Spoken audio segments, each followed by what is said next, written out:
Jimmy McAllister found the net. Goal for Wednesday. Terrific goal by Sheridan. Chris Waddle, is he going to have a crack? Oh, he does, and it's goal. Still Glenn Wheeler! Aidan Fred works the Is there time for a winner?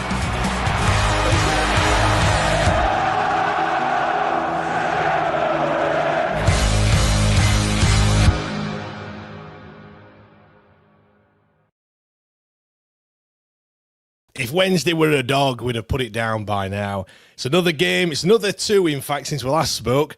And it's another 3-0 defeat. The 10th time this season that we've conceded 3 or more. And if you're coming here for some positives, then I'll warn you now, I don't think you're going to find any. If you're coming here for 90 minutes of therapy, on the other hand, then you might be in luck. Hello and welcome to Wednesday Till I Die podcast. I'm James Mappin. Out of breath because I just had to run to get me drink. But alongside me as ever is Mr. Matt Johnson. Matt, how's it going, mate? You all right? Happy New Year and all that? Yeah, Happy New Year, James. Happy New Year, all the listeners. Yeah, mate, I'm... yeah, aside from the football, yeah, I'm all right, yeah. It's been a nice... I say a nice Christmas break. It's been a decent 2 weeks. I'm very much not looking forward to going back to work and actually remembering I have a job and I've got to go back to it tomorrow. But yeah, aside from that, mate, all good. Yeah, go on. Any New Year's resolutions that we need to be made aware of that you've set yourself this year? Are you a New Year resolution kind of person? No, I'm not a New Year's resolution type of person. I'm big on like quotes and stuff like that. The only thing that I am going to do this year, and it's something that everybody can relate to as a Sheffield Wednesday fan, is I've been so consumed and wrapped up by the football club and in the year 2025 and like everything that's gone on and all the rest of it. I was just like, actually, this year I'm going to take a step back from it all and not be as reactive. And my word for this year is patience, because there needs to be an element of patience, not just towards the end of this season, but also into next season as well. It's given me a lot of perspective. Yeah, I think there's been a lot of patience, definitely. We'll come on to something on that sort of theme a little bit later on, actually. For me, it is a boring one. It's one that everyone sets themselves pretty much on January the 1st, lose some bloody weight. Heaviest that I've ever been as well. I'd rather people just call me a bald prick, not a fat bald prick. Hey, James, if you're gonna make a dent in it, it's good to get up to there and then come back down. Well, look, once I sort that bit out, then I'll be off to Turkey, and then I'll just be a prick instead of. So you never know. Look, in all seriousness, I need to lay off the sweets. A pack of licorice all sorts is my kryptonite. Like, went to the shops the other day and I said to myself, like, that's it, I'm going to stop buying them, stop eating them. But I had the devil on my shoulder. Honestly, I went to get them and I didn't. And twice I went. I mean, fair play though.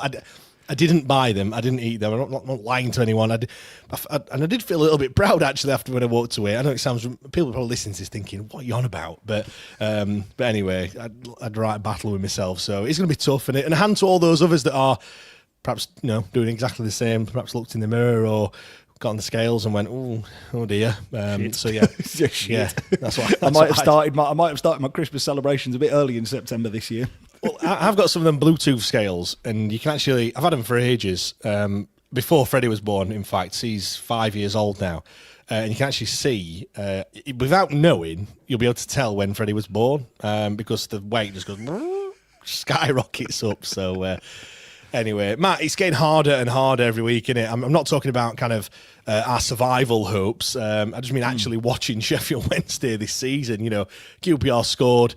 And it was the same on New Year's Day against Preston as well. They scored, and I felt absolutely nothing. Normally, when you concede a goal, you're like, fucking shit. Like, honestly, literally, they scored. I was like, yeah, QPR have scored 1-0. It's just, yeah, football's supposed to be enjoyable, isn't it, Matt? It's like kind of anything but at the moment, isn't it, really? Yeah, it's got very reminiscent feelings of how I felt during that 2020-2021 season. When we were last relegated. Only the difference being is that there was still quite a lot riding on that going down to the last day. There's been nothing on this season riding on it at all from my perspective anyway. I know players and certain fans will feel very different about that. At the moment now, it is exactly that. It's really difficult. I think the biggest... we knew that there was going to be this particular period was always going to be a struggle. Like we can get that out of the way. Like we knew that was going to be a struggle. I think it's the manner in which the team appears to have gone backwards in the fact of, again, we've spoken a number of times this season of there's kind of a manner in which to lose a game. And I think the festive period, I know we didn't lose at against Blackburn, it was a 0-0. The defeat at Preston was, I think I said it on our Instagram stories, it didn't warrant a response. It was that bad in terms of I'm not going to kill players because they don't need an idiot who was stood in a freezing cold away end telling them, oh, well, that was shit. They will know. The first half today, I felt very similar. I thought ultimately, QPR deserved the win. I thought the scoreline flattered them because I thought we were better in the second half. I don't think we were anything special, but I thought we were better in the second half. But yeah, it's difficult being a Sheffield Wednesday fan at the minute, but yeah, we all knew this was coming. So let's not try and beat around the bush and say we didn't. No, I think what it is the fact that, well, one, it's been so long since we last won a game of football, 20th of September it was against Portsmouth. But I think also there's been nothing since Christmas Eve, and even that point there, it was a little bit of a damp squib in terms of an update, in terms of what people were expecting and things. It wasn't like the whole, oh my gosh, it's multi-billionaires that everyone was kind of hoping for. It was like, oh, and then it's like, who's he? And then now we still don't know anything. So we had. If you can go back even further than that, then before that there was a bit of a lull in terms of updates from the administration team and things. So when you have nothing in terms of news, actually concrete news, then add into that a defeat and another one and then another one, and then before long, I've seen people saying, people forgot that we were supposed to give the players a free ride this season, and it's easy to say that, in game week 2. When you get to game week 25 or whatever on now, 26, it starts to get a bit long in the tooth now, and it's difficult. Like, see, with hindsight, it's easy to say, oh, well, we should have done this, we should have done that. But actually, when you're actually in the moment and you're there, and you're those people paying your hard-earned money and then travelling down to, people setting off at 5 o'clock this morning to get down to London for the game, and travelling back, spending all the cash, probably back to work tomorrow as well, and then they come home and go, well, that were fucking shit, weren't it? It's difficult, isn't it? No, I agree with you, James, and it is particularly difficult, especially when you are, no matter what kind of a fan of this football club that you are, it is particularly difficult following it, whether you're just checking scores or whether you are, attending every single game and living and breathing every single second and piece of news that comes out of the football club. It is a difficulty. I'm not going to sit there and sugarcoat it and say it's not. I agree with you. I think it's been compounded by what's happening on the pitch at the minute of late, because there are certain elements or patches of games where over the course of before this Christmas window where it was like, oh, actually, do you know what? We've had a half an hour spell in the game and we've actually looked all right. And we had, a 20-minute spell today where we looked okay. There have been periods throughout the Preston game in particular where you're watching it and you're just going, there's nothing here. Yeah. There's absolutely nothing. And that Matt, there was an element in the game today where in the first half we played a few triangles down on this near side as you watched it on TV. We played a few triangles, and honestly, I got really excited. I was like, oh my God, we're playing some decent football here. And then I realised that we're halfway in our own half, and it came to absolutely nothing. And this is something that I just should expect from professional footballers. We've been battered so much that this football club and the fans of this football club have been hit over the head so many times. It's certainly in the last 12 months or so. Like I'm getting excited about stringing 4 passes together. Like that's the levels that I'm at the moment. The levels are so low. Anyway, let's get into the match. First of all, I will get into some of the comments that people have left. Let's have a look. Dill says best game all year, some might say. Not sure about you that have 20 one, minutes, so it's better than Preston. True. Big Revs is in the building. We've got Daz as well. George says, what a time to be alive. Daniel's here. John as well. Liam says, back-to-back 3-0 defeats. Happy New Year, Owls. Yeah. Look, Liam, we are unbeaten at Hillsborough, is all I'm going to say. Unbeaten at Hillsborough in 2026. So, and that will last for, well, next week it might be not unbeaten, it might just be unbeaten in the league. But we can still keep that mantle for another, 13 days at least. Anyway, Rob, evening, it's getting hard to watch now, need help. I hope you mean the football, not us, Rob. But anyway. Kerry, and it begins. Yeah, we're a little bit late jumping on. Would have been even later if you had to wait for me to get me drink. And I'm running back from the from the bathroom, and I was like, I could hear the intro getting closer and closer to the end. But I made it.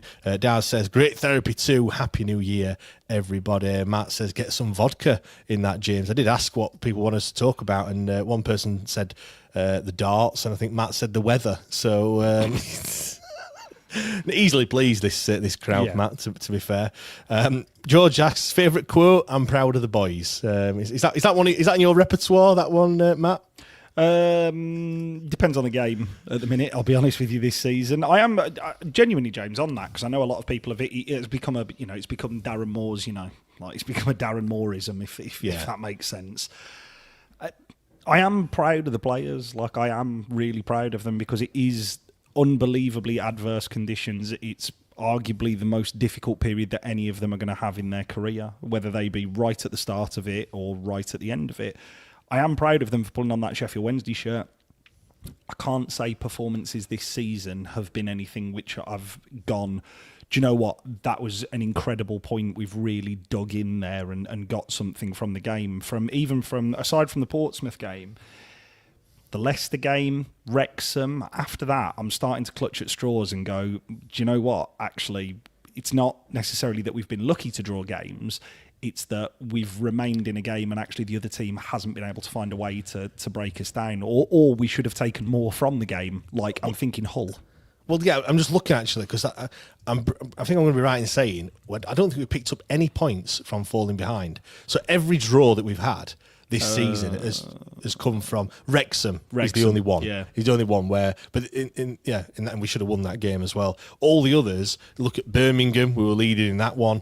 QPR, we were leading. The reverse fixture, we were leading. They got a penalty. Norwich, we were leading against Norwich. Yes, we were. We scored for 4 minutes. Yeah. So all those games, and then Hull, of course, and then obviously the 0-0 against Blackburn. No one's leading. I'm just trying to look. So it must be. Are we on 1 point? We must be on 1 point. Oh no, we've got 2 points apparently. So we must have drawn another one somewhere when we were behind. But the point is, you're right. That's probably because we haven't come from behind. Like in a game where you have gone 1-0 down or 2-0 down, you think, oh, they've dug in there, and they could have rolled over, but they've got something. But anyway, what John saying Watford was another one. Yes, home. No, not Watford away, because we were 1-0 up. They scored 97th minute. Anyway, nobody. Maybe he's just answering his own question. But anyway, let's get into the game then. We're not going to talk about the Preston one because that was days ago. Dog shit. Let's leave it there. It was a 3-0 defeat. Yeah, even worse than this one. So anyway, if you want to hear about that one, I don't know. Someone will do something somewhere. It might be on YouTube or something.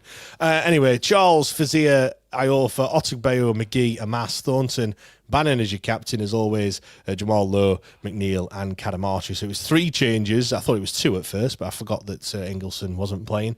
Fazia, McGee and Jamal Lowe all came into the side. Palmer dropped to the bench. Cooper and Ingleson both not in the squad. Obviously, Cooper, we know, is picked up that injury against Preston. He's out 4 to 6 weeks, which seems the customary period that anyone is out of this squad at the moment. Certainly with the default answer that Henrik gives. Ingleson, not too sure. I don't know if anything else has been said since on that one. But yeah, he wasn't even in the squad either. In terms of the starting 11, Matt, I mean, average age of just 23 years old. Yeah. That does include Bannon at 36, Jamal Lowe at 31, and Dom Iofa at 30. Take those out of the equation, and the remaining 8 players have an average age of just 19 years old. I mean, there's playing the kids, and then there's playing the kids. That was a young starting 11, weren't it, today? Yeah, I've got no age. I mean, I've spoken quite openly about this, and like so anybody will stop and listen about this. Like, Sheffield Wednesday has needed to bring the average age of the squad down for years and years and years. I know we're going to get into it, and we're going to discuss it a little bit later on in terms of this idea of kind of like playing kids. Sheffield Wednesday fans have been assaulted with it this Christmas period in terms of like, I'm all for like bedding 2 or 3 players and maybe having 4 over a period of time where you're like, do you know what we're going to do is we're going to leave these 2 on the bench, then we're going to drop them out, and then we're going to rotate them. This is just fuck it, get on. Which, it is needs must, and I know that is boring. Like, I'm aware that is really boring. But who else is there? Like, there is nobody. And yes, I know the EFL have potentially granted permission to sign players, and there's an argument for like who's going to want to come to us and all the rest of it. Let's ignore that for a second. It's going to be a similar deal to what Harry Amass is on. That is going to be a kid. That is going to be an 17, 18, 19-year-old, so it's not getting any more experienced, if that makes sense. Yeah, exactly. We're not going to. Nobody's going to suddenly drop on, a prime, whoever it may be. A top world-class Premier League player is not just going to suddenly go, hey, yeah, do you know what? I'll give him a hand down in the Championship, bottom of the league, in the basement. The Harry Amass one, that's same as the kind of Harry Mighton one. Theo Corbianu, those 2 didn't work. Yeah. Harry Amass worked. So prepare to find one that might not work as well as what Harry Amass has done, to be fair.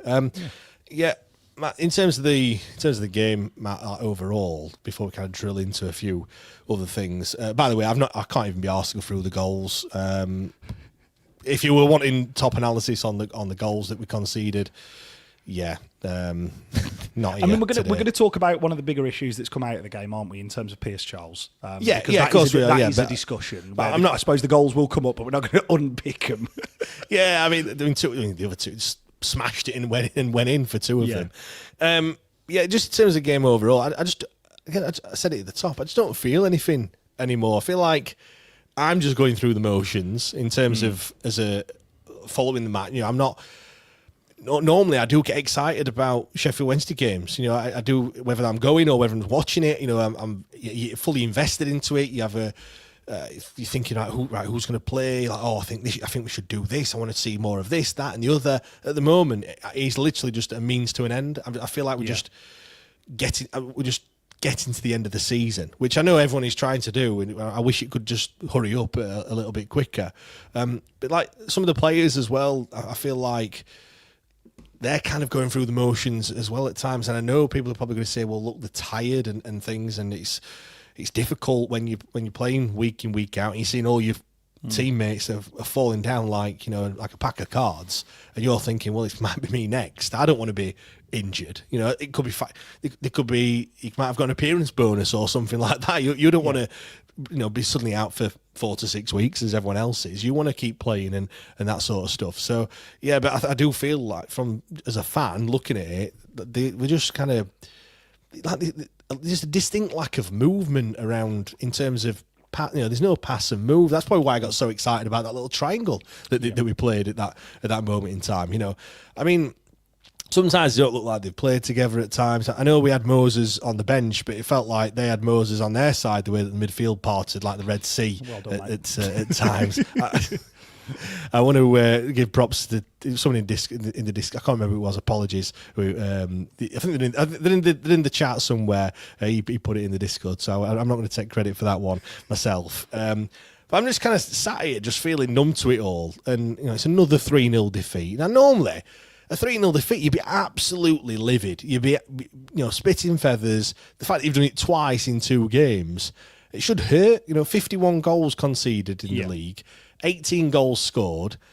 I know the last 2 games have been away, but I've paid £700 for my season ticket, and we're having to endure it. Like we're supposed to enjoy it, man. It's like torture. Do you know what? My missus said, when are you going to take Freddie to a match? I think he went to a party today, wore full Wednesday kit, this season's kit, and that's what he wanted to wear. He's constantly going on about it, and he's like, when are you going to take him to a match? I said, not this season, love. No, it's just I'm not going to put him through. Well, not put him through. It's just the atmosphere is not great. I said next season, or maybe when the new owners come in, and there might be a bit of atmosphere, more people positivity. Don't watch the game. Yeah. Go shake hands with Ozzy, and I'll take you to the megastore or something like that. Yeah, exactly. But yeah, it's I don't know what did you? I mean, I know I kind of went onto a bigger, wider topic there, other than just the game. But that's kind of how it made me feel. Really, just that today's game in isolation made me think about all those other things. No, I agree with you, James, and it does have you very similarly again to when we were relegated during the COVID years. It had me questioning a lot of the decisions that I was making, but I also know that the following season, when that rolled around and we all went to Charlton away, I've never been more excited to go to a football match. I cannot stress this enough. I cannot wait for this season to be over on the field. Like, I cannot wait, and I'm sure I don't speak for any of the players or the coaching staff. I'm sure they feel exactly the same way. It can't be good, can it? No. I've been in situations before, whatever sports teams that might be, whether that's been golf or football at school or whatever, and you're getting dicked every week, and you're like, what is there's part of me think, what is the point? Like, you just don't want to do it anymore, do you? And it must be the same for them. I know they're getting paid. They are getting paid now anyway. But like, there must be an element of that. People are only human at the end of the day. I think the if we were to dig in and properly unpick this mess, I mean, people will have work tomorrow. It's an hour and a half pod. Like, we'd be here until next Sunday. But I think the biggest telltale sign for me at the moment is we are fresh out of ideas with a football at our feet. Yeah. And it's like we have legitimately no idea what to do with it. It's very clear. I always look at, and I suppose it's just because of the length of time that he's been here and how many games he's played for the football club, but I always look at Baz in moments like this, and it's really clear that he isn't himself. He's, whether that be age, whether that be injury, excessive workload, circumstances, it's probably all four. But it is clear that he is dead on his feet. And as the captain of the football club, I'm not saying that he's got to shake all of that off and put in these fucking, stellar 10 or 12 performances. But when I've watched him today and when I've watched him at Preston, normally you can turn to players like that and they'll do something. Harry Amass is the same. Like, Harry Amass, I think, had a moment in today's game where it was second half. He jinked around 4 or 5 players, and I was like, oh my God, that's fucking outrageous. Yeah. And then the ball's 3 yards wide of the man that he's trying to pass it to. Or I think back to Preston the other day when the centre-halves picked the ball up, and they look to play the ball forward, and everybody's static. Now, even going back as far as, October? You can go back into last year, but that's a completely different story. But going back to October, there were players coming in, dropping short for the ball, showing for it. And I think that comes from the amalgamation of, this is the true legacy of the previous chairman, this period in time. This is the proper legacy of what he has left. He's pulled that pin on that grenade, he's chucked it behind him, and he's just walked off. Into the sunset. Which is why... Well, maybe not the sunset, but you know what I mean. No, which is why when, the deep dive into kind of like it was the ITV reporter came out just before Christmas. I'm really sorry, I can't remember his full name. Came out just before Christmas, and it was kind of like that fight to get the club back. And then there was that statement where he'd contacted the chairman, and the chairman had allegedly responded. Arif. Yes, Arif Ahmed, yeah, Arif. And he'd said, I've always tried to do my best and blah, blah, blah. Well, if this is your best, I mean this very nicely, you should never do anything aside from just taking your family on holiday again, ever. Because if this is, we've always spoke about, as footballers, wanting to leave a legacy. Managers talk about it, players talk about it. We hear owners of other football clubs talk about it. This is your fucking legacy, boy. Yeah. And this is really, really as bad as it gets. When you're going to places like, or you're speaking to fans of other football teams, and you do it weekly, James, for like your preview shows, and everybody's so embarrassed for you. Like, everybody's sheepish to predict like a 4-0 win. I know, if it was me on the other side of the fence, you'd be thinking, this has got to be 5. This has got to be like 5-0. Like, this is ridiculous. If this isn't 5, like, this is a joke. Joe, I mean, the one I did with QPR, no joke. It was, I said about in terms of we were talking about the managers because he's only been there since the summer and things like that, and he were saying he made 8 changes for the game on New Year's Day, and he were like kind of criticising it. I thought, fucking hell, 8 changes. I'd love to. We haven't even got 8 players, let alone making 8 changes. Do you know what I mean? Like, you know.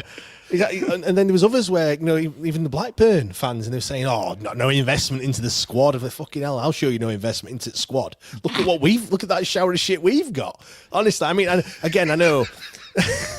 I know. Obviously, you seen that shower of shit of mine over there?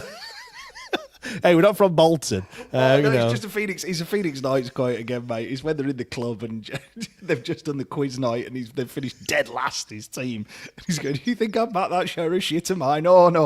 Them's my boys over there." Yeah, but you know, I suppose it's.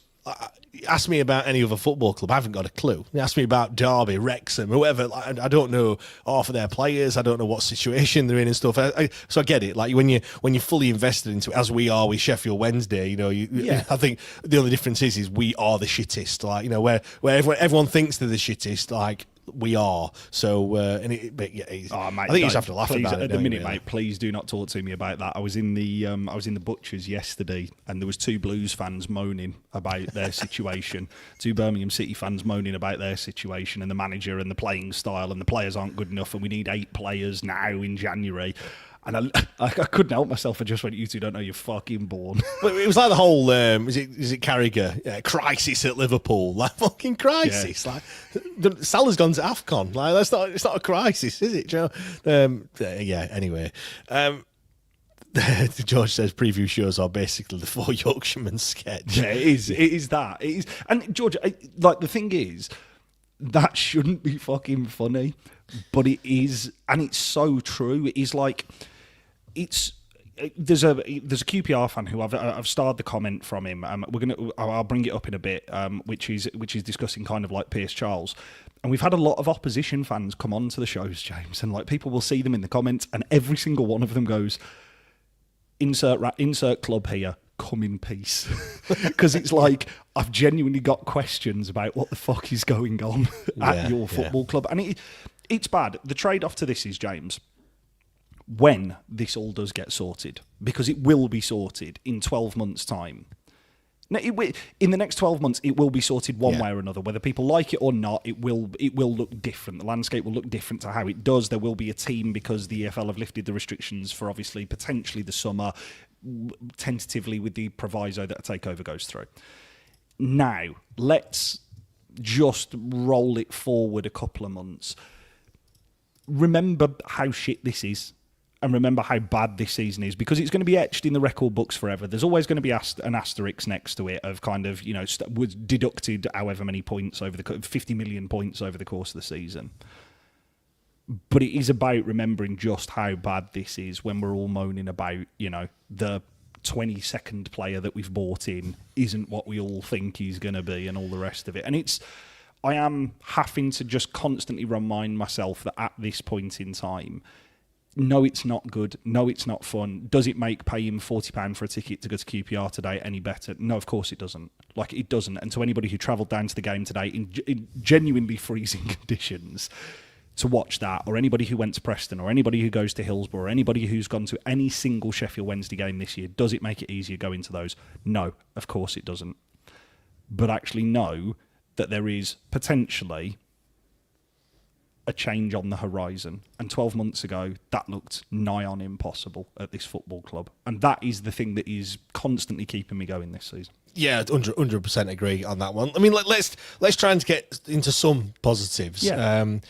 I mean, there was one, I guess, even though we did lose 3-0, that you've kind of already touched on it already. That second half, there was about kind of 15 or 20 minutes where I thought we were on top, to be honest. And the game was still at 1-0 at this point. You know, if we'd have got a goal in that moment, I mean, that has been the problem when we have been on top in these games. And we have been. It's not been just been a constant barrage from every team that we've come up against. I thought QPR were pretty poor, to be honest, given how kind of bad we were and how bad we were going to be. I thought that they, and I think this has happened quite a few times, teams have just played to our level, really. They've been lowered to our level and they've found it difficult. But yeah, second half kicked off. It were 1-0, and they were playing some good football. We actually got into their half and we actually fashioned a shot on target as well, Matt, which we went through the whole first half without having any. And there was some good moments in there, weren't there? But I think when you're having so few moments, you're relying so heavily on them being good quality chances to put them away, and that word clinical, which even when we weren't in this bad situation, we were always saying that we're not clinical enough. So when you're starving yourself of chances, it's always going to be difficult, isn't it, Matt?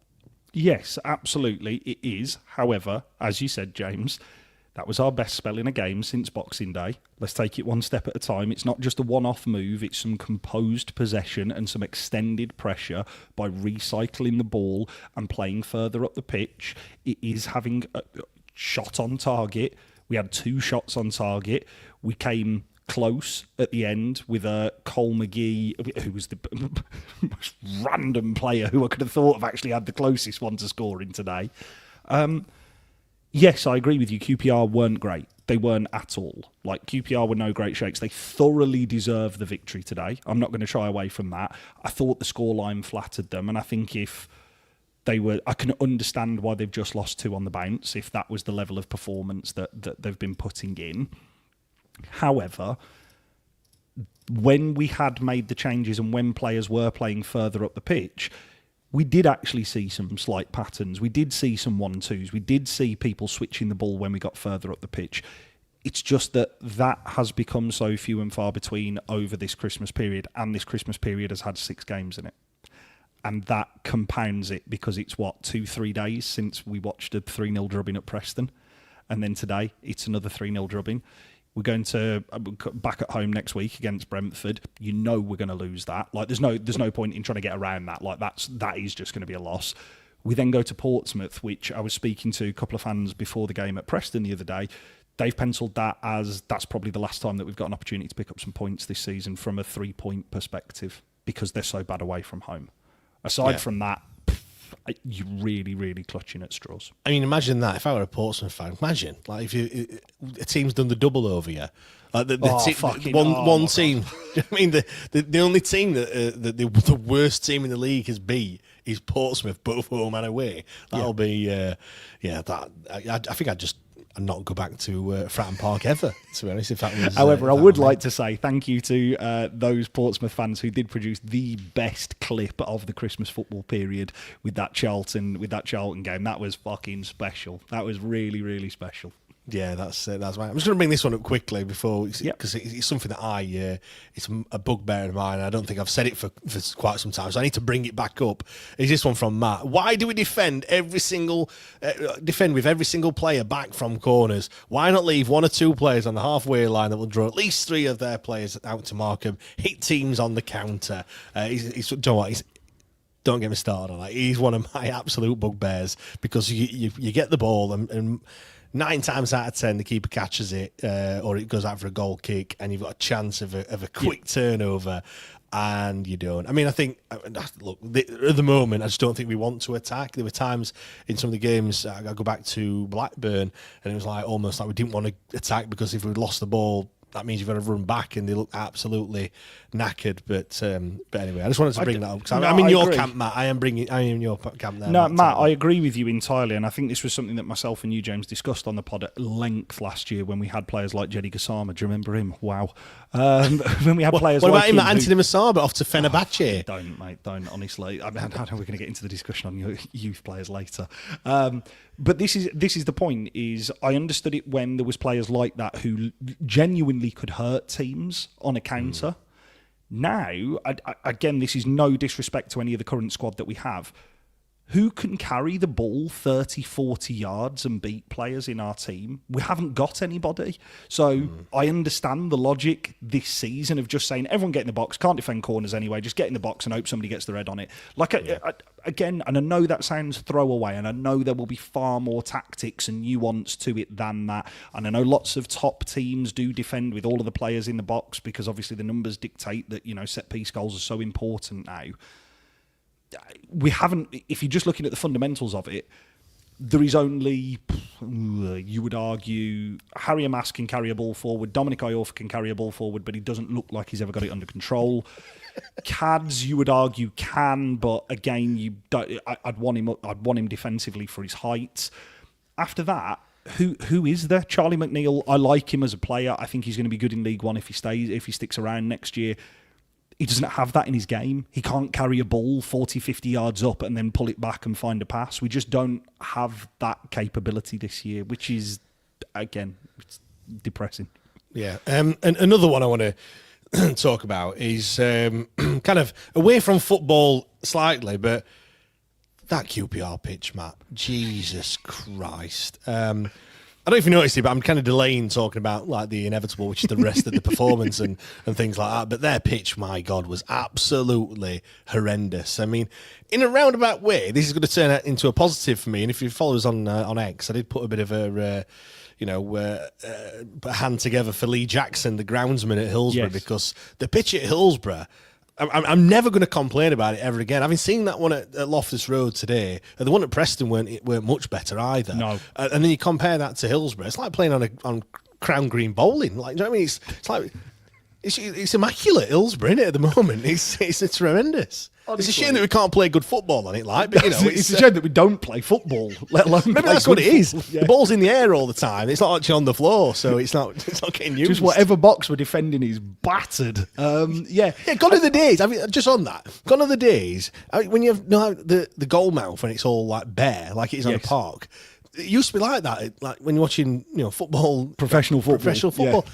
It's gone now, isn't it? Like you don't ever see that anymore. Where's that gone? Bring that back. That's what I said. I tell you, James, and again, this is a shout out to him. The pitch at Hillsborough, I would argue, currently is probably one of the, if not the best playing surface in the Championship. It is immaculate considering the state of the weather, the state of the undersoil heating at Hillsborough, the state of the equipment they're using. Yeah, the equipment mowers and stuff, The fact that half of the pitch doesn't actually receive any direct sunlight for like large portions of the season. The ground staff at Hillsborough this year have done a fantastic job, and for my money, it is the best pitch that we have had at Hillsborough in the last 10 years. Now, I don't know whether that comes as a direct, like a direct correlation with the fact that we had it relayed over the summer or whatnot, but it is an outstanding players' service, and the ground staff do thoroughly deserve that, because watching that today, it was in the first half where QPR had the ball in the corner. I think it was Sean Facere went in there.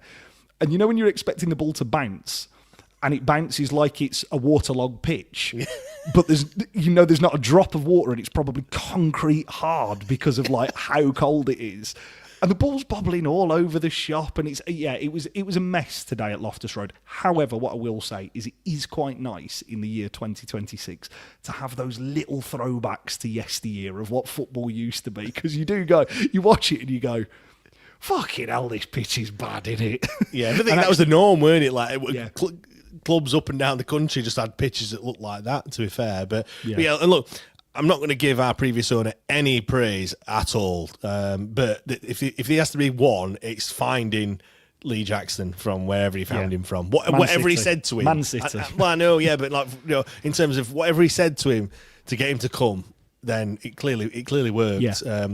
Signing of the season.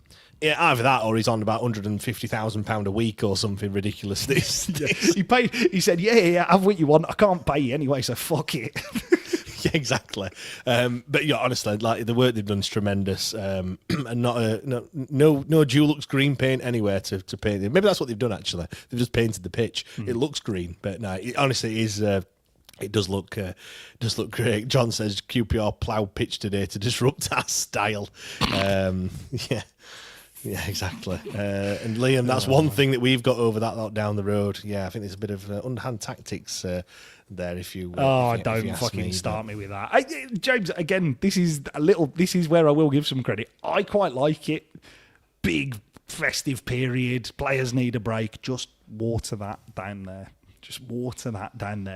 Shall I flip the undersoil heating on? Nah. Shall I put the lights on? Nah. But it's gonna freeze. Yeah. Exactly, yeah. I know. Anyway, Let's get on to some of the other stuff then. First half came and went. We were a goal down. First half happened. No, well, he did fit strikers because they had no service whatsoever, didn't fashion anything at all. That's the point I was going to make. I looked on the stats and I was like, fuck it, 0, 0, 0, 0, 0. 0 shots, 0 XG, 0 shots on target, 0 everything else, 2 offsides, I think it was, and no corners. Literally, like from an attacking standpoint, nothing happened. We just could not get the ball into an attacking third. You know, there was the point where Harry Amass was, I think, having to go at Jamal Lowe at one point. You see just frustration building and things, and you know, nothing, just absolutely nothing is happening at all, is it? It's just really. Yeah, nothing happened at all in the first half. No, to be honest, James, I haven't got an awful lot to add to that because, you know, you can discuss runs, you can discuss an ability to hold the ball up, you can discuss positioning and stuff that we have done on here in games where we have been able to move the ball through the defensive third and the middle third of the pitch, and actually up front there hasn't been enough.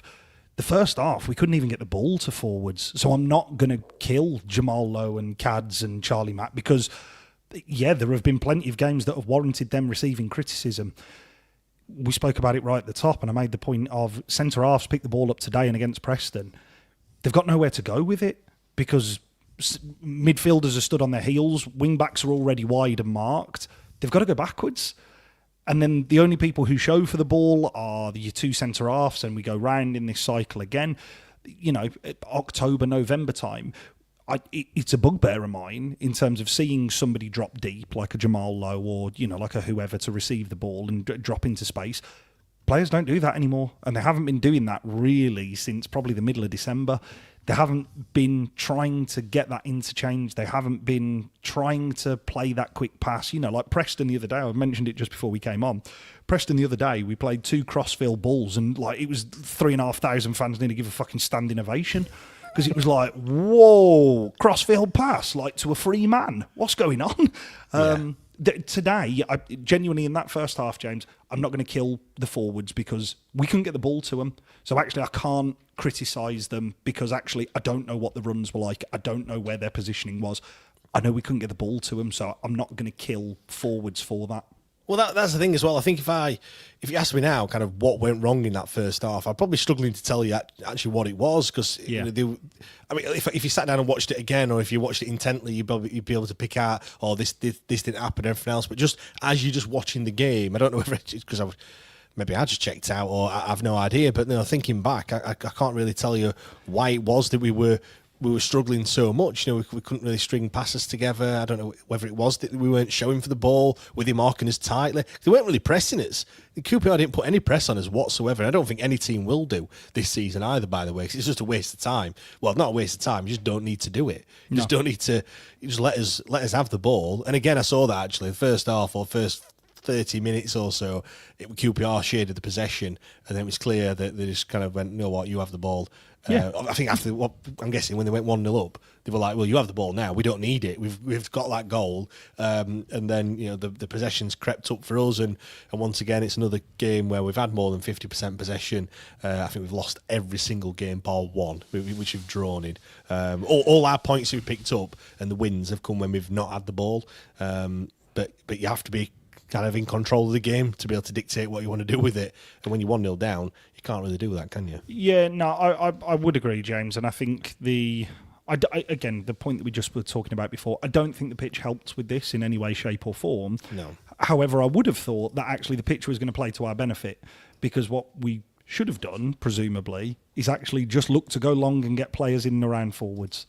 Because actually, if you play further up the pitch, you just get the ball in the air. This is not a day for the ball on the floor because it was very evident in the first 5-10 minutes, for my money today, that actually you were having to hit passes a lot harder. Players were having to hit passes a lot harder to make sure they actually got to people because the ball wasn't rolling true.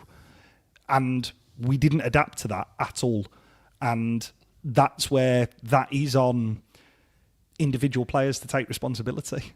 And it is about people adapting to the conditions and managing the game. And then, you know, there is also questions to be levelled at the coaching staff for the manner of the two defeats in the last two games. I'm just going to highlight this here from Steve, which has said Chris Powell was the brains behind the Roll era. I would disagree with that and say debatable, because I'd actually argue Danny Röhl is the brains behind the Danny Röhl era, judging by what's going off at Rangers up the road. But on that though, I think we are missing not working. Something's not working. I think we're missing that Chris Powell person. You know, that link. He was the link, weren't he, between manager and players? You know, he was like kind of. Do you know what I mean? He was more on the players' side than the manager, or seemed to be like that way. And we haven't got that at all. But it's, then Henrik's trying to field all the questions. He's trying to then boost the morale of the players who were absolutely on the floor, whilst also trying to appease the fans by saying the right things, and then got to do the right thing. It's like spinning all the plates, and unfortunately the plates are now falling at the moment. Yeah, and that is where I would agree and say that Chris Powell is that link, and this is where I suppose. And again, I don't want to be overly critical of players, because they don't need me to be. They know that today's performance and Preston wasn't good enough, and the coaching staff will know that as well. But it is when you look at the coaching staff who are on the bench to be able to provide alternative viewpoints to perhaps, the manager in charge and perhaps his way of playing and his style of playing. It's a very inexperienced coaching staff in the sense of first team experience. I'm not talking about the fact that they haven't worked within the youth setup, etc., etc. They know the game. It's very different when it's 3 points on a Saturday or a Sunday, and I know that points don't matter to us this year. I'm aware of that, well aware of that. But it is very different when you are having to make in-game decisions with, a game riding on it, and actually doing things that aren't going to be popular. Because realistically, what was the way to ensure that we came away with points today, much like it would have been for the rest of the season? Give the opposition the ball and say, because we've now seen everybody in this league. Coventry, maybe you could make an argument for Stoke on the opening home game as well. Nobody's a world beater this year. No. Swansea, actually, I'd say Swansea are a good footballing side. Nobody else is good enough with the ball to be able to just kind of break you down, consistently. So give them the ball. Stop trying to play with the ball. Stop trying to do the right. Literally, just very, very base level. And it's the style of football that I hate the most. Get the ball, go long, like we did on the opening game, and it worked to a degree. Just have a go at it. I mean, it's a wider discussion point, but I think football is changing now. It's more win the ball higher up the pitch. If you win the ball up in the final third and press, you don't have to carry the ball as far. And I think that's kind of what football is now, slowly but surely moving to. So we might see a lot more of that go long and then win your second balls. That's kind of what teams are doing now, to be fair. I want to talk about Piers Charles, because criticism's coming from all corners of the internet for everyone and everything at the moment. I don't think anyone is safe right now, not even the goalkeeper, Piers Charles. I've seen it, so I'm going to talk about it. Goals at the near post is what is a criticism that I have seen, not just from quite a fair few people, to be honest. I'll read this one out from Mel Huish. I'm a QPR fan. Come in peace. Fair play to you guys turning up in mass. I'm certain your good days will return soon. Got to say I was surprised by your keeper. Everyone raved about him and I thought he was poor. Got beat his near post 3 times. Your number 12 looked decent. Who's number 12? Harry Amass. Yeah, unfortunately, he'll be gone next week. Not going to be our number 12 for long. Not really. Someone else's number 12, maybe. Do we need to start having a conversation about Piers Charles and his shot-saving ability, mainly near-post goals? Because I'm not going to give you my opinion yet. I want to hear what you say. And then I do have an opinion on this, so I want to know what you want to say first. Yeah, I'm just going to leave you hang you out to dry on this one, Matt, unfortunately. But no, I'm going to say, but I want you to have your say first. How many games has he played for us, James? I want to say 18, 19, 20? While you're talking, I will. I'm on about league games here. He's also, 20, 19? 20, yeah. He's had how many defensive partnerships in front of him in those, 20-odd league games? Probably the same amount of league games, to be fair. And this for me, James, is, I don't want to be horrible, this for me is why you can miss me with this argument. I don't see how anyone can say anything about 24 games, by the way. 24 games in professional football. That's including cup as it's 26, but I think that's one in the FA Youth Cup. Is so yeah, 25. Okay, let's deal with the goals in chronological order then. The first, the lad is in so much space because I am assuming Cole McGee thinks that the QPR forward is actually Harry Amass. That's the only reason I can assume why he's in so much space. And he sort of slaps the ball with his toe rather than it being a clean strike to kind of toe pokes it, doesn't it? Yeah, it's to create an unpredictable strike. No, it is what it is. The second goal, again, I feel like I'm really digging this lad out now. Cole McGee turns his back. There's one. He's also got a free run to square him up, and he is hit like a bullet into the bottom corner. Third one, he's inside the 6-yard area with the ball dropping onto a volley unmarked. Pierce Charles comes out to narrow the angle down, and the pace of the shot beats him. If you allow strikers at any level of professional football to be unmarked and take pot shots at a goalkeeper from in and around the 18 yards area, guess what? They're going to hit the target more often than not, and they are going to be good. Is he a good and finished article goalkeeper? No, absolutely not. Has he got beat at his near post couple of times in the last 3 games? Yeah, he has. Is he going to have blind spots? Yes. This is what happens when you play kids. Fucking get used to it. He is a good goalkeeper. For this argument, it can miss me with it, James, is the main issue. Yeah, do you know what? I think for me, very, very similar to yours, to be honest. I think all goalkeepers will let goals in. Yeah. Like, I'm just looking at the Premier League table now, and they've all conceded goals in some way, shape, or form. Like, it doesn't tell you how those goals were conceded. There's no photos at the side of them, but even Arsenal concede goals, and they're top of the league. It just is what it is. I know there's a theme that it is all near post goals, or it seems that quite a few are, and yeah, maybe that is something that he perhaps needs to work on. But for me, I don't want to say he's made many howlers, and by that I mean Beadle dropped the ball at the Coventry lad's feet and he scored a winner. Like, I mean, that we would have drawn that game and we lost it literally in the last kick. There were others where Horvath, a shot, just a simple shot, a simple save, and he spills it out into the 6-yard box and they score a goal. Like, how many times did that happen? So this season, I don't see Charles doing that.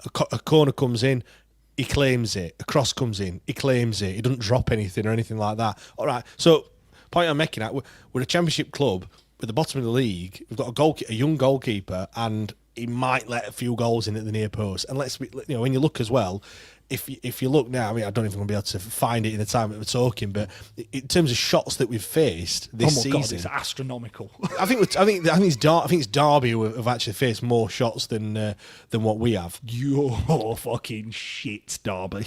Yeah. But honestly, shots on target against. It's actually yours. Well, 143 shots. I know that is not all Pierce Charles, because obviously that is going to be Horvath as well. But if you look at Pierce Charles, let's have a look. Shots on target against. He's faced 55 shots, which if I look at toggle it for per 90 as well. He is there's Adam Davies of Sheffield United who has faced more shots, but he's played one game this season, so his sample size is a lot less. 6.8 shots he faces. That's on target as well, obviously, because the ones that are off target don't matter to him. Do you know who's second? Who's the third person on that list? Ethan Horvath. Do you want to know who's the fourth on that list? Joe Lumley. Jesus. So we occupy 3 of the top 4 spots in terms of shots on target against. There is, Danny. I mean, it's a lot. It's quite a small sample size when you look, but the next lowest really is the Millwall goalkeeper who faces 4.5. Point I'm trying to make as well is throw enough shit at the wall and someone's going to go in. Like someone's going to go in. He's actually got it's not amazing shot save percentage, but it's not terrible. I just don't. For me, I mean, I am biased because I do think Charles is a really good goalkeeper. I think he's the modern goalkeeper, and I think a lot in a better team. Because let's face it, he hasn't played in a good side. All right, last season, yes, it was better, but there was still it wasn't. Look at the defence. Look at the defence in front of him. We were conceding goals hand over fist at the end of last season. The same is true this year. And that's you know the point that you were just making there, James. Sorry to cut you. The point that you were just making there, James, is he has got every single attribute to make him a proper modern day good goalkeeper. Whether he plays Premier League, whether he plays Championship, whether he plays on the continent, he has got absolutely everything that is needed to be a top level goalkeeper. Look at genuinely the mess that happens in front of him on a game-to-game basis. He can't just continue to bail out everything. But how far out were the goals? I mean, the one was on 18-yard box, but there was nobody. Well, there was defenders one person backing off. He's not going to close him down. Defenders backing off, and he's turned his back. There was one. Yeah, it's not like it's a header that he's had to react to or anything like. I know it's a shot from the outside the box, but the other one was 7 yards out or something, the third goal, and then the first goal was probably similar, 7 or 8 yards out. It's not with nobody there, like it's just literally him and what a one-on-one. Like you'd back any striker just to score a goal, and a striker that scored, let's check, 9 goals this season already. I think that was his 10th goal that he scored. It's not like he's never scored a goal in professional football before. He's done it quite a few times against other goalkeepers as well. I just think. Yes, there is a bit of a correlation. It goals at his near post, but we're going to come on to this in a bit. Actually, let's just go on to it now. Playing the kids kind of rolls us into this one quite nicely. I think it was last week I was going on a bit of a rant for people saying playing the kids all the time, and I was saying that maybe they're not good enough, and maybe that's why they're not playing, and it's maybe a detriment and stuff like that. But they've played now, so we can't. You've played. Get off. Well, there were 3 senior players, I think. Bannon, who was it? Bannon, Iorfa, and Jamal Lowe were the 3 players over the age of 22 in that starting 11 this time around. And I think on this, sometimes the players get played normally on merit, whereas at the moment they're just getting kind of thrown in there because that's all we've got, and that, there's injuries left, right, and centre. I just want to go on to the unfair criticism piece that I saw Tom. This kind of ties in more with the Piers Charles point. Tom Hunt, TW Football 1867. If you're not following, please do, over on X. Some great analysis and stuff. He's come out and given praise to Gabe Otubeyo, saying that he gives some stats. Now I'm not going to go drill into his performance or anything, but it was more kind of the follow up after that. He got a bit of heat for what he'd said, and Gabe come under some more criticism as well. And he just talking about how young players, or certainly players at Sheffield Wednesday, perhaps do come under some unfair criticism, certainly the young ones as well. He said Fizz got it, Fisayo Delabashiru, who got an assist in the AFCON for Nigeria the other day as well, which I saw. Masaba got it, who's now playing at Fenerbahce, one of the top Turkish clubs, and probably playing Champions League football, maybe. I'm not abreast of that, but certainly European football anyway. Yeah. There's a long list of others behind it, and it basically was trying to say that we need to cut them some slack and have a bit of patience with some of these youngsters. There's that P word that you used at the top of the show. Do you agree with that, Matt? In terms of do we give unfair criticism as a fan base to some of these young players? Yep, we've been doing it for as long as I've been a Sheffield Wednesday fan. We did it last year, James. Me and you were a huge proponent of this. Anthony Masaba, speedboat, no driver. Okay, cool. Playing top-level European football. Jenny Gassama, he's all right. He's got a trick in him. He goes off the boil. Gone to legitimately one of the biggest clubs in the world. Again, Fisayo Delabashiru, Nigerian number 10, and now plays for Lazio, has played for 2, again, giants of European football. We give them a hard time because they're not good with it. What is the segment that we've just done on Piers Charles? Piers Charles has played, 24 games for Sheffield Wednesday, including the Cup. He gets beat at his near post. He's not good enough. What are we doing? And also, the other thing is, James, the way modern football is going, get used to seeing more of them. get used to seeing more kids making more mistakes, because that is where we are on the totem pole. We are not a club that can just buy experienced players like we did 10, 12 years ago when the previous chairman came in, and we can just go storming up the league. That's not how you do it. That's not how you successfully financially balance the books in 2026 in modern football, whether people like it or not. So yeah, we are too harsh on kids. We need to get better at being more forgiving to kids. And that's not to say that you can't call mistakes out. That's to say that when a young lad makes an error, that you don't go, well, that's a problem, and you can't ever change that opinion, because they will get better at things naturally over time. I don't see us ever being, however, as a fan base, forgiving, because we've been starved of even any remote success for 26 years. Well, I think that's it as well. I think there is that element of, I mean, it's starting to wane quite a lot now, but, getting back to the Premier League, as every year goes by, the hope gets further and further away, and the memories fade as well. Kind of initially, it's like you've got to get back there. I think also there's probably a point of, just like we don't spend money on players, and when we did, it was just one. Jordan Rhodes was one, or it's whatever the other one is that we've spent money on. Ike Ugbo, and he's been crucified. Yeah, Ike Ugbo is another one more recently. But it's they're very few and far between. They're not. Yeah. It's not like spending 80 million on 8 different or 10 different players or whatever it may be. So it's same with the youngsters. How many kids have come through? We're gonna be talking about, actually, in extra time. Patreon.com/WTID pod is where you need to go.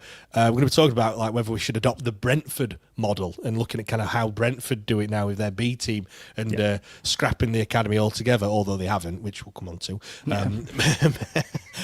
People might think, but they actually haven't. But anyway,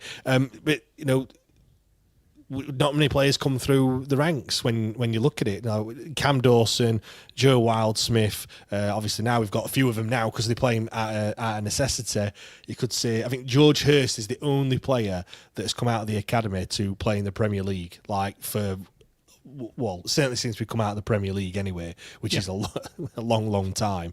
When you look at them down the road, they've got a plethora of different players. I mean, they got there themselves, didn't they? So clearly they were going to be playing in the Premier League. So I think because it's not many of them, I think it's difficult in terms of if there was 5 or 6 in the squad. Again, I know there is now, and we've already seen that Ernie Weaver gets loads of praise. I know he's injured at the moment. And then another one who was also injured is George Brown, has been getting loads of praise. Jarvis Thornton has been getting praise as well. I think, all right, not pulled up any trees, but I've not seen any criticism coming his way, to be honest. So I think we can do it. It's just when it's a small sample size, because normally as well, when a player isn't playing very well, they get dropped and then they don't play. Like in the moment now, these players that aren't performing, same with, I know he wasn't a kid, but Joey Pellier-Pesse, but we didn't have anyone else to play that position, so you just had to play every week. So you just he would always get hammered because he's just always in the firing line all the time. The other thing is, James, is we're looking at, say for argument's sake, let's take Jarvis Thornton. He's played a handful of first team games. I don't think he's disgraced himself. I don't think he's pulled up any trees, but he plays in a position that requires exactly that. Yeah. Let's take the season where we played Peterborough in the playoff semi-final. Everyone remember them days? Wow, what happy times. They had Kwame Poku and Mason Ephron-Clark on the wings. They would have got crucified at Hillsborough that season. Why? Because they were inconsistent.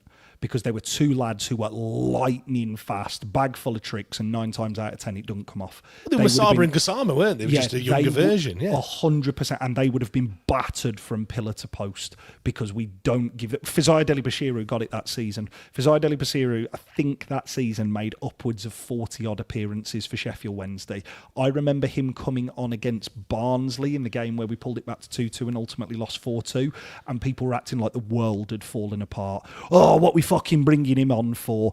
And that is exactly as you said, James. If we were to have, let's say, me and you have done this about Cads, and I will hold my hands up, I have done it about him. I don't think he's a championship forward at the minute. I think all of the evidence is there to suggest that he is not a championship forward at the minute. Do I think that makes him a bad player? No, of course I don't. I think he's playing in a truly awful situation in an appalling team, and we are asking a player who is clearly going to be better in a 2, much like, I think back to, again, slightly happier times, James, a Connor Wickham and a Matty Fryatt type of setup would benefit Bailey Cadamarteri massively. Him going and doing all of the running and all of the hard work, but having a George Brown or a Charlie McNeil or somebody of that ilk alongside him who is also in and around him for his knockdowns, etc. Because he wins a lot in the air.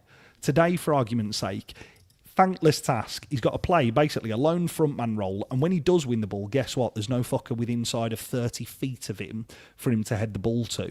So everybody then goes, oh, well, he doesn't hold up the ball. Well, he's not trying to. He's trying to flick it onto somebody, and there's no runners. If we had, I don't know, say for argument's sake, some of the young lads who've come on. Who was the young lad who came on at Preston? Name escapes me. Was it Favour? Favour Onwuole? Yeah, that was him who came on at Preston.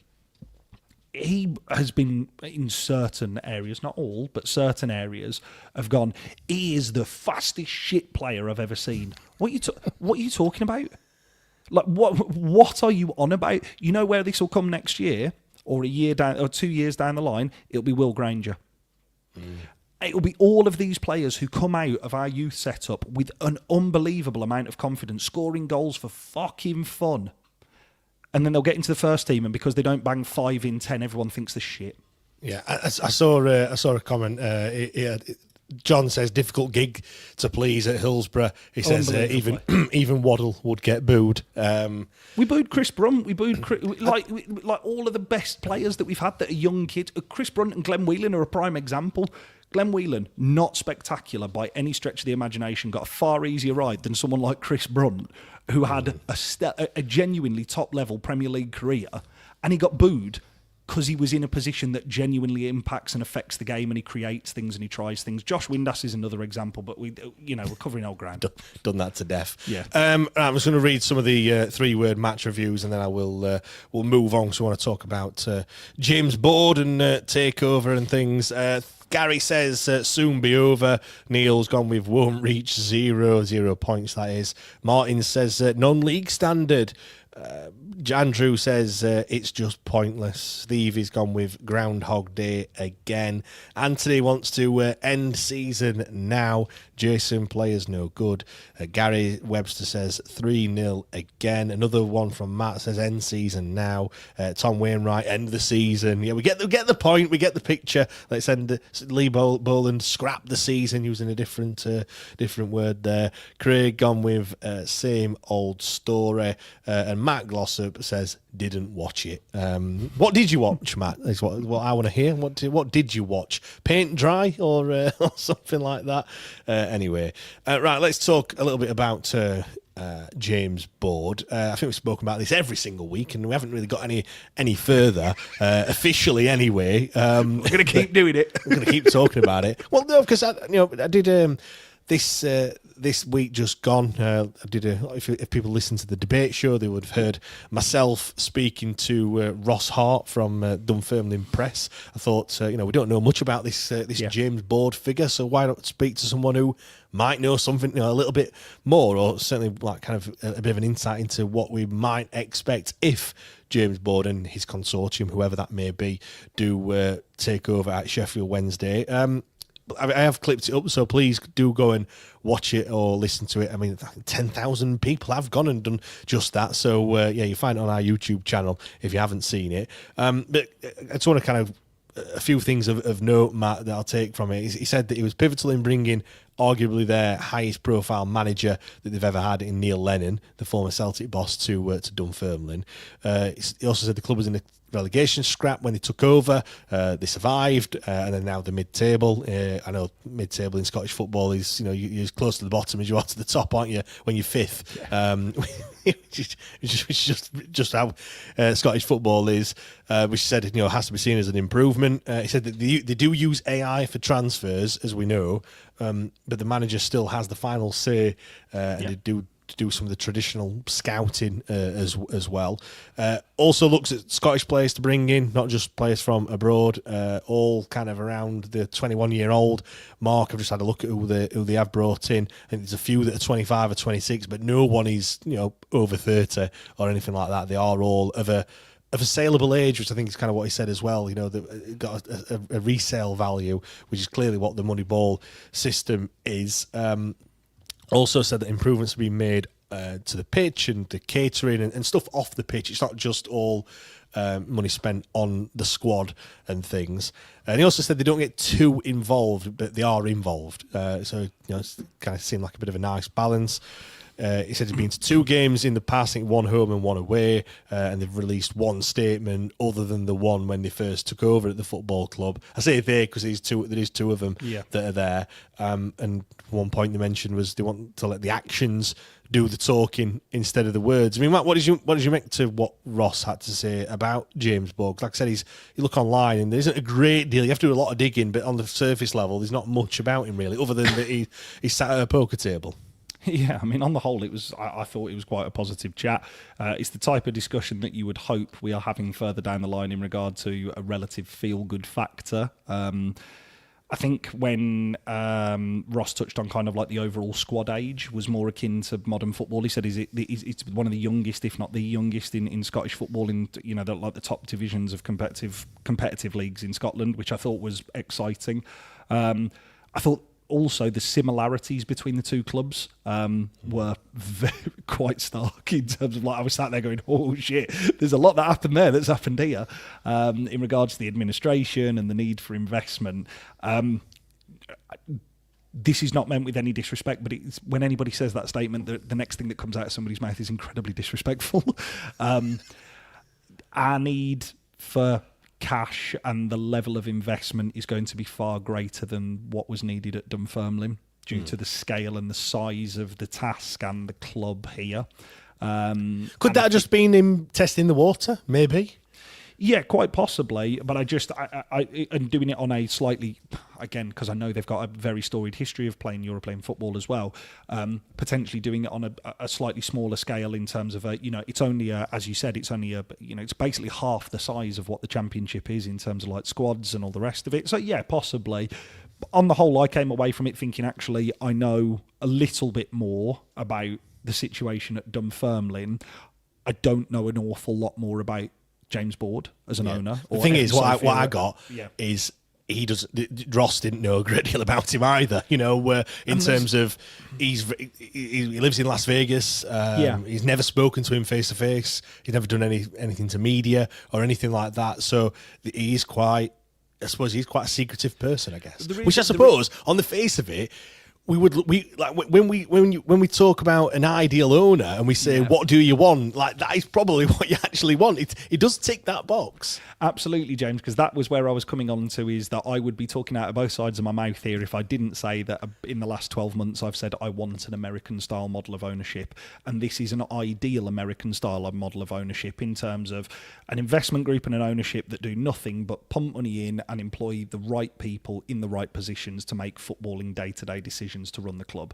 Actually, that is what I would like. So again, I would be talking out of both sides of my mouth if I went, oh, that's worrying, they've never spoken to him, he's only been to 2 games. Like, to me personally, it sounds shit, doesn't it, on the face of it? It sounds really bad, like when you want him to be there all the time, but actually, do you actually want that? That's what kind of happened with our previous owner at Ports. Like, he was too involved. He wanted to do everything, and actually it got to the point where he wanted to do nothing. But then when they do nothing, you think, actually, I suppose that happened again, didn't it? He just took totally a step back, and you think, oh, wait a minute, I didn't mean it like that. I want you to do some things. So I suppose it's finding that happy medium, I guess. And that's it. It's finding the medium which, as Sheffield Wednesday fans with our previous owner, we have had like the 2 opposite ends of the spectrum all in the space of like 6 months, where you've gone from like crazy involved, it's all your fault as fans, pay me £100, 20,000 of you pay me £100 and you'll get your tax bill paid, to all of a sudden no statements for months while the world falls apart around you. I have no problem with an owner or an ownership group, because obviously, as you said, it's not just James Board, it's Evan, Sophia and Park Bench, who you would assume and again, this is an assumption, that it's going to be some sort of it's going to be James Board and somebody who comes in, and it, judging by the scale of their own personal wealth, it's going to be investment backed, so there will be money coming from somewhere else rather than personal capital or personal wealth of the two individuals who are working for the consortium, which again I have no problem with. That is why it sounds really stupid, that is why rich people are rich, because they use other people's money. Yeah. So bring this one from Zayn. He says, am I missing something here? Or has Board already been announced as the new owner? No, he hasn't been announced as a new owner, but we've got nothing else to go off, to be fair. But yeah, we're just, at the moment, he is the preferred bidder. So if things all go according to plan from an EFL standpoint, he will be and the consortium will be the new owners of Sheffield Wednesday. And we've got absolutely nothing with our powers to stop it, really, either. So we're just we are just talking about kind of what it would be like if he is the new owner of Sheffield Wednesday. I mean, it's not all.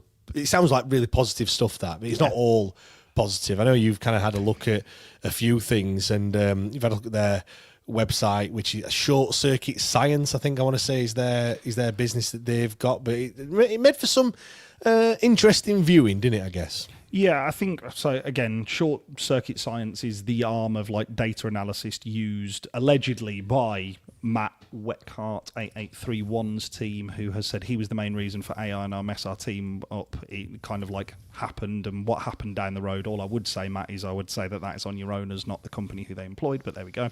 If people want to have a look, it's shortcircuit.science is the website. So that's the arm of kind of like the data analysis that was allegedly used, but it's also been used at clubs like Spurs and other teams as well.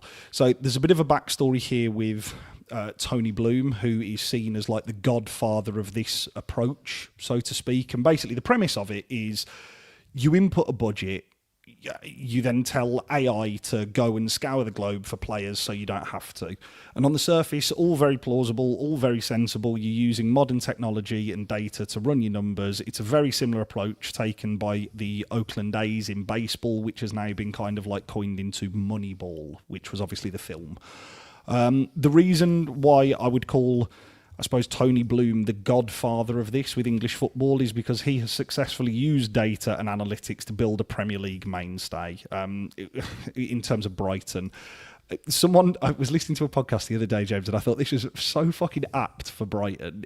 Someone described it as the Bermuda Triangle, because they've said you've got no idea how good a player is when Brighton sign them or when they are sold on from Brighton, but you know while they're at Brighton it's going to work. Yeah. So it's that's why I would suggest that he's the most successful at this. Now, James Board worked for Tony Bloom, but not in the footballing side of things. He actually worked most notably for Star Lizard, so it's his betting arm. Star Lizard effectively used data and is a gambling syndicate, and it helped with stats and research into betting strategy. He then moved to a different Tony Bloom startup called Smart Odds. This is, I think, the one that is most pertinent and where we see the link to what we currently see in Smart Circuit, in terms of he applied his skill set to basically machine learning or to AI. So basically you use AI to enhance betting models and analytics and effectively help identify undervalued opportunities in betting. You can then see how the link is then made to identifying undervalued football players at other teams, at leagues around the world with markets that are also undervalued. Board then strikes it out on his own with Short Circuit. I think what he's trying to do is to take the theory and apply it to football clubs. They're a San Francisco-based company who turn their hand to sports data, medical prescriptions, tech and other areas, and it all sounds lovely. I would love to know who works for them, however, because just to get a head start on kind of potentially people who may be in and around the club or names that we might hear or et cetera, et cetera. So I went to their website to do so, and you can go into the Short Circuit Science Our Team. You have to Google it. You can't find it on the website, but you have to go to Our Team, and it comes up as a little link. The only issue is I can't, not because they don't have a Meet the Team on the website. It's because the images that are used are from Shutterstock and can be bought for £1.49. Their job description also all reads, "This is your team member description. Use this space to write a brief description of the person's new role." That ranges from CEO and director, Don Francis, who obviously isn't Don, because Don can be purchased for £1.49, all the way through to their head of human resources, etc. Now, this may be something of absolutely nothing.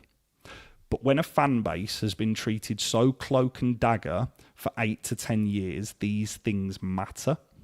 Because idiots like me, and people far cleverer than me, will find this stuff and they will question it publicly in forums like this and also on Terrace Chatter, which I would argue is the bigger and more vociferous one. So when... Well, just on that, man, I'm not being funny, like, because when you're looking at an AI company, like, correct me if I'm wrong, is computers, and that's a lot of it's done like on the internet as well. And when you've got a website, and websites have been around for a long time, it's just have the right information on there first and foremost. Like, it's not difficult, it's not hard, and clearly, obviously the web, this page, like you said, this page is not, you can't find, if you go onto their homepage, you can't find it, but you Google short circuit about us or meet our the team or whatever. I put the word team in and it comes up. It's an actual, it's a page that's on the website, and it's not. It's a bit. It does look a bit amateurish, I think, is probably the word that you're looking for. When everything is done on the internet and everything, when we're in 2026, like, everything is done online, like, and your business is AI, which is supposed to be cutting edge technology and using all this powerful thing that we've got, artificial intelligence, and your website looks like it's basically just come off of one of those Wix.com or something like that. And that's it, James. So, like, when we were talking about Ross a minute ago, obviously, he spoke about the transparency and that it had been a positive. I don't know, because I'm not a Dunfermline fan, so I'll agree. But in the interest of transparency, either your website designer needs their P45 tomorrow because they've not done the job, or these questions need answering. Because, to be clear, this isn't torch and pitchforks and I'm going after him, I'm saying that he'll fail the EFL. It's just an observation, isn't it, Matt? It's just something you've seen. 100%. You've been looking, and people that listen to the podcast regularly will know that Matt does these things on holiday, and give him Yeah, I've had 2 weeks off. Give an inch, you'll have a mile. Do you know what I mean? You'll really go for it and have a look. Yeah, you can tell that you've not been at work for hours long. And you look into these things, and like you said, it might be all or nothing. But also as well, you're right in saying that we can't just. Is this just this thing in isolation might be nothing, but actually is this other things as well, if you know what I mean? Yeah, because obviously the information that has been put out now, I mean this nicely, I don't speak to like career journalists regularly, but this information gets out and has been put out somewhere. The information put out about short circuit science is that James Board is his company, so you would assume to find him under founder and CEO, not Don Francis off Shutterstock. The information says one thing, your company's website says another. I would love to have contacted Short Circuit, however, their telephone number is 12345678990. So actually, I can't do that. And this is kind of where I'm sat there, and I'm like, again, I'm thinking, is this an oversight? And this may just come from, as I said, James, before, and we were just discussing there, this may just come from paranoia. This may just come from how, as a fan base, we have been treated for the last 10, 11, 12 years. However, this is something that in isolation can be spun into something much bigger, and it shouldn't be. But also Rob sat down talking about it. Rob made a great point. Rob stated that he's a BBC Radio Sheffield the other day, saying how it's come out that it's James Board who is all right. It's come out in the local media. The club haven't said that. By all accounts, the club can't say that. They can't announce who it is, but they are well within their rights to say that, them themselves could come out and say it is, but it's James Board. But then he's like I said, and again, and I know he sometimes says that fans we are very just accepting of things, and he said it again, and I have to agree with him that on the whole we are just like, it's James Board. We don't know where his money's coming from, who the people are behind him, where their money's coming from, or anything whatsoever, and we just sat there like, all right, okay.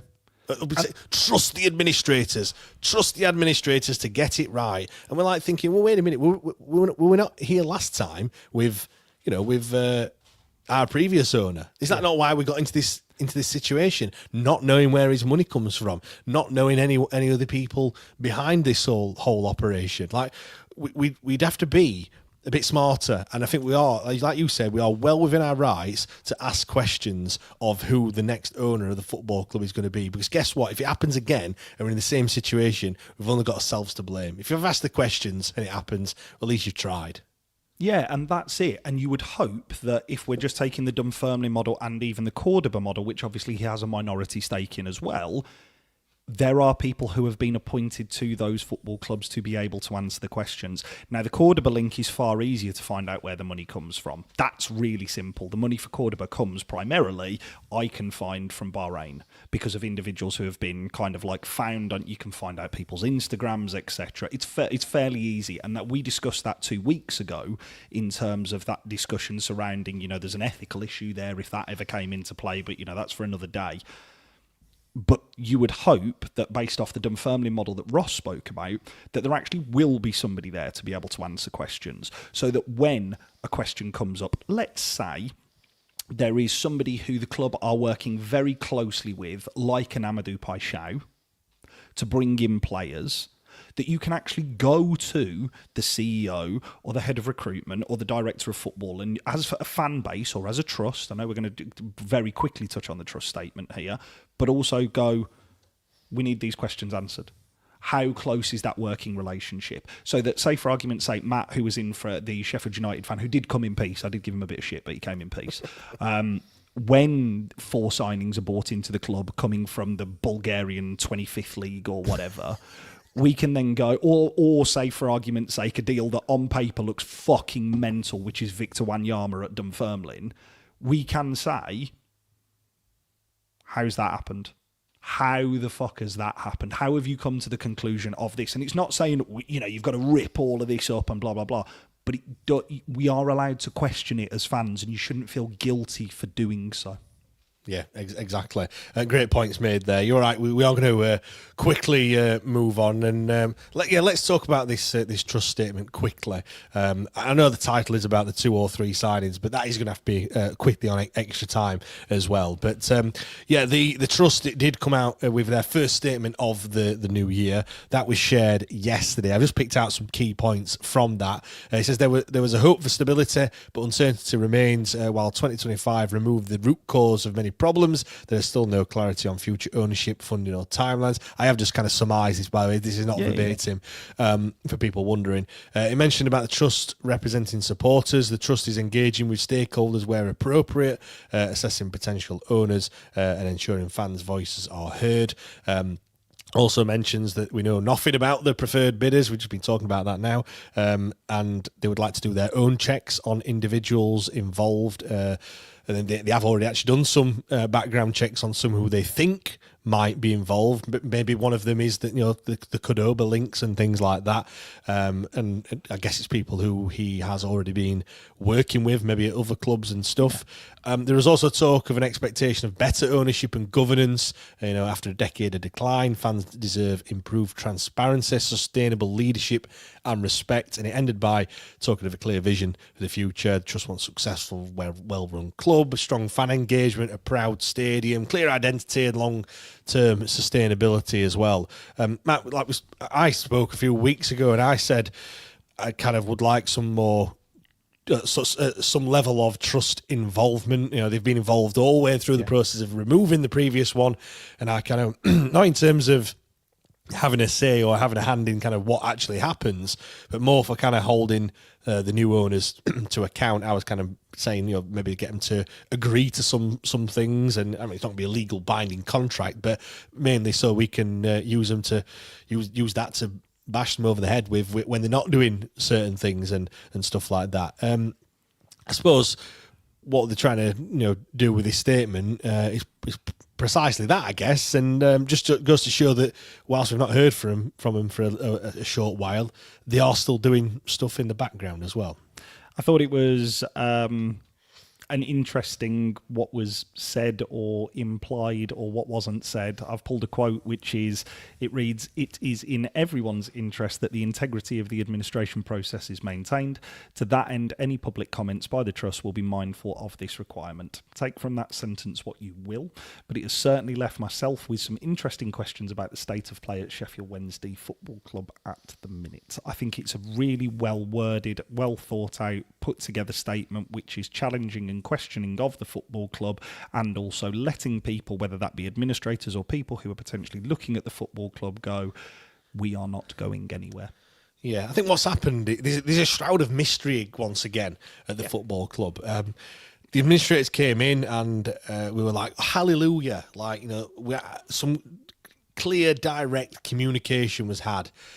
It was all over every single podcast, every single radio show, TV show, whatever it was. They were all over it.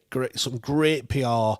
The fans were flocking to Hillsborough. Now that's kind of died a death, and then we've now gone to a model where very limited things are being said. And I know people are saying that's a good thing because things are happening behind the scenes.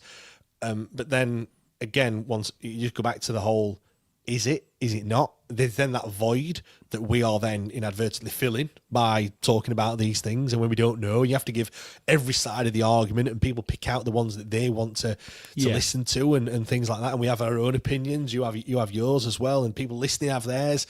We've gone back to this mystery again of we don't really know. And, sorry, James, we're so fucking needy, aren't we? We're so fucking needy. But I mean this nicely. The administrative team came in at the end of October, inside of, I would presume, pretty much fucking record time. They have been able to find us 3 potential buyers, whittled down from 12. 12 wasn't big enough. Now we've got it down to 3. What the fuck's happened? We've now got it down to 1 who's been given preferred bidder status, and now we're asking for more information and for an administrative team to come out whilst this process works its way through. I completely take your point, mate, but I have thought over the past couple of days, fucking hell, we are needy, aren't we? Yeah, but again, it goes back to that's the legacy of the previous chairman. Of course it is, but also as well, and again, I'm not really going to give it airtime because there's lots of rumours at the moment. If you want to go and find them yourself, I'm sure probably people have already seen them anyway. I can't verify them or anything like that, so I'm not really going to say. But that's another thing that people, things are being said, and nobody knows whether it's true or whether it's not true, whether it's an agenda or not. Like, there's all these things that are happening, and it's just not really. I mean, couple that with. I mean, look, if we'd have won the game today, I wouldn't have been speaking to any about this. I'd have been a full 90 minutes of like waxing lyrical about the performance. So drunk. Exactly. I don't give a fuck if I'm in work. I'd have been so drunk. So it all boils down to it's Cadamartri's fault.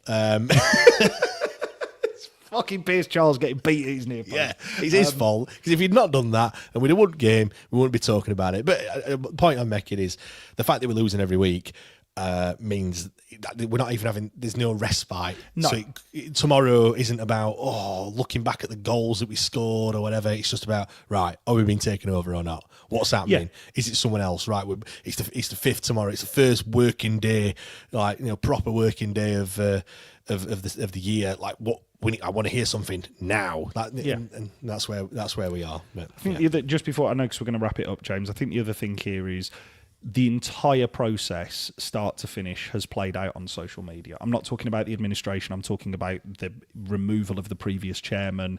I'm talking about kind of like the whole gap and the void that's been filled in between this process to a degree. And I'm aware that we are a part of that in terms of we operate on social media. I'd be amazed if until this new ownership comes in, this doesn't continue. Like it will do. The whole process has been, from start to finish, has just reminded me why Sheffield is always the smallest village on the planet. It really is. It's mental. I just want to bring this one from Matt quickly before we finish. He says, if a carpet fitter comes and fits the carpet, do you ask them where the money comes from? I think on that, Matt, like, it's a great point, and to the question, no, I wouldn't ask him where his money comes from. But then again, I'm not that invested into the carpet fitter as what I am in Sheffield Wednesday. I don't pay a season ticket to go and watch him fit carpets up and down the country or anything like that. Fucking should have done based off this season. Well, it might be more enjoyable anyway. But also as well, we didn't do that with the previous owner, and we, as a fan base, I think we're just probably learning from our mistakes. And yeah, if we'd have asked last season, maybe we might not have been in that. No, not last season. Asked the previous owner, maybe we might not have got into this situation. We might have perhaps foreseen what was going to happen. Yeah, you brought another one. Yeah, up. I've just highlighted the other one here, and I am going to highlight the one from Steve as well, which is a fucking belter. This one here about, do you think Arsenal fans ask where the owner's money comes from? Yeah, they do. They ask it very, very frequently, and that's why they're so disappointed and upset with the Kroenke family. And the other one here, which is from Steve, which is all been played out on social media, says the YouTube podcast, that, yeah, you're fucking right, mate. It's true, but it is, again, it's been a wonderful side to things in terms of, I do think that social media has helped to change the course of this football club and its recent history. One thing that I would say is that also there is a negative to it, and that's the same with everything. There's positives and negatives to it all.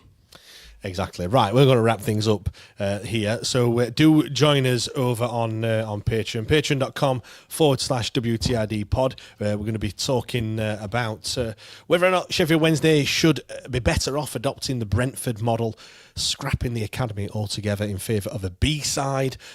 Do come over and join us. We'll be 10 minutes or so. So patreon.com/WTID pod is where you need to go. There's a 7-day free trial, so no excuse not to go and check it out. There's loads of stuff over there. I'll be doing a bit of a Statman post. So probably talking about no shots on target in the first half. And so if you like all your XGs and all that sort of stuff, then you look after that one. I need to do the one with the. I always think this one's good that I do. Looking at what the opposition fans have been saying. So it's a belt of that. It's a belt of that. It's worth a 7-day free subscription alone for that. It is genuinely, it's fucking magic. For transparency, I go through the message boards and Twitter and stuff and find some of the comments from. Of this time, it will be the QPR fans, and the Hull one was fantastic. They were like. Obviously, it was a 2-2 draw, weren't it? And they were pre-game. They were like, "We're going to slap." It's not a case of if we'll win; it's how many will we win by. You're like, magic! It's fucking brilliant. Anyway, join us over there. We'll be 10 minutes time. You'll see us. All the links are over there and things. Really straightforward. But no, thank you very much, everyone, and we'll see you all next time. Cheers.